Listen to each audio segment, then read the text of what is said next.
Hello everyone, welcome to commerce talkies network. Guys, इस video में हम समझेंगे settlement of accounts in dissolution की। डिसोल्यूशन ऑफ फर्म हमारी बंद हो रही है। इस केस में हमारे सारे अकाउंट्स को किस तरीके से हम सेटल करेंगे।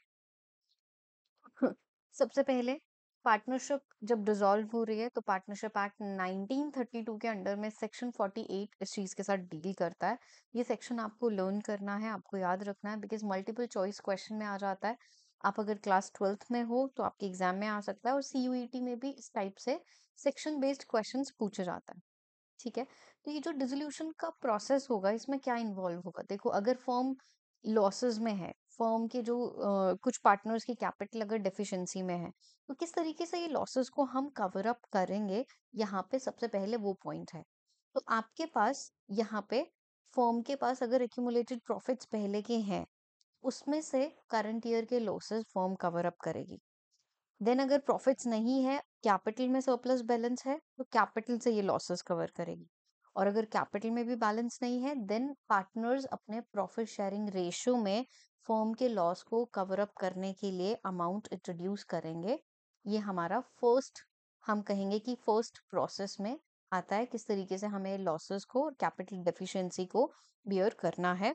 Out of profit first step, then out of capital if they have the surplus balance in their capital, and the third one is कि पार्टनर्स फिर प्रॉफिट शेयरिंग रेशियो में अमाउंट इंट्रोड्यूस करेंगे। Firm will collect money from the partners in their profit sharing ratio. Then ये point आपका important है, second number, कि अब हमें करना क्या है, अपनी सारी एसेट्स को सेल करना है, and what ever amount the firm has collected, so basically the amount, this particular amount we will use in order to pay first of all our outsiders liability.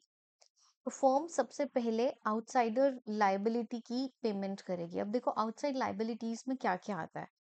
Creditors की payment, loans की payment, bills payable की payment, हम कहें bank overdraft की payment, आपके outstanding expenses हैं वो payment. So first step, outside liabilities की फर्म पेमेंट करेगी। फॉर एग्जाम्पल, किसी पार्टनर के फैमिली मेंबर ने लोन दिया है फर्म को, पार्टनर के स्पाउस ने लोन दिया है फर्म को, तो ये भी हम आउटसाइड लाइबिलिटी ही ट्रीट करेंगे, और एसेट सेल करके सबसे पहले इन लोगों की पेमेंट हम कर देंगे। देन सेकंड नंबर पे हमें पेमेंट करनी है the loan, the amount which is advanced by the partner to the firm. तो सेकंड नंबर पे हम पार्टनर्स के लोन की रीपेमेंट करेंगे। देन थर्ड नंबर पे हम उनकी कैपिटल रीपे करेंगे, जो भी उनका कैपिटल अकाउंट प्रिपेयर करेंगे उसके according. If the amount is due and the firm has to pay the money, then third number पे कैपिटल पेमेंट करेंगे। फिर भी अगर पैसे बचता है तो रिमेनिंग फंड्स को हम उनके पीएसआर में डिवाइड कर देंगे।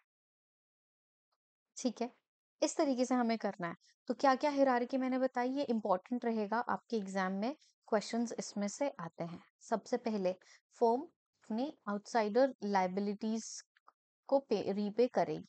आउटसाइडर लाइबिलिटीज में क्या क्या आता है? फॉर एग्जाम्पल, क्रेडिटर्स, आपके बिल्स पेबल, आपका बैंक लोन, हम ये कहें कि आपका बैंक ओवरड्राफ्ट।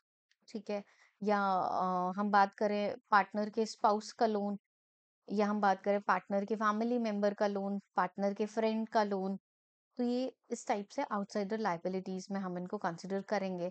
हमारे outstanding expenses, whatever outstanding expenses are given in the question. Then second number पे the loan which has been advanced by the partner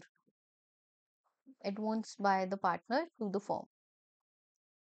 second number पे loan repay करेंगे। Third number पे हम उनका capital refund करेंगे, capital का balance जो भी होगा। और फोर्थ नंबर पे इन केस अमाउंट बच जाता है तो वो उनके प्रॉफिट शेयरिंग रेशियो में ये अमाउंट हम डिवाइड कर देंगे। सो 2 मार्कर में, 1 मार्कर में, कई बार थियरी में ये क्वेश्चन ऐसा फ्रेम होता है, तो आपको ध्यान रखना है कि इस तरीके से आप पर्टिकुलर हिरारकी यूज करोगे। एंड देन नेक्स्ट वीडियो में हम रियलाइजेशन अकाउंट, वर्कमैन कॉम्पनसेशन का हमें क्या करना है, ये सारे पॉइंट्स वन बाय वन करके हम डिस्कस करने वाले हैं।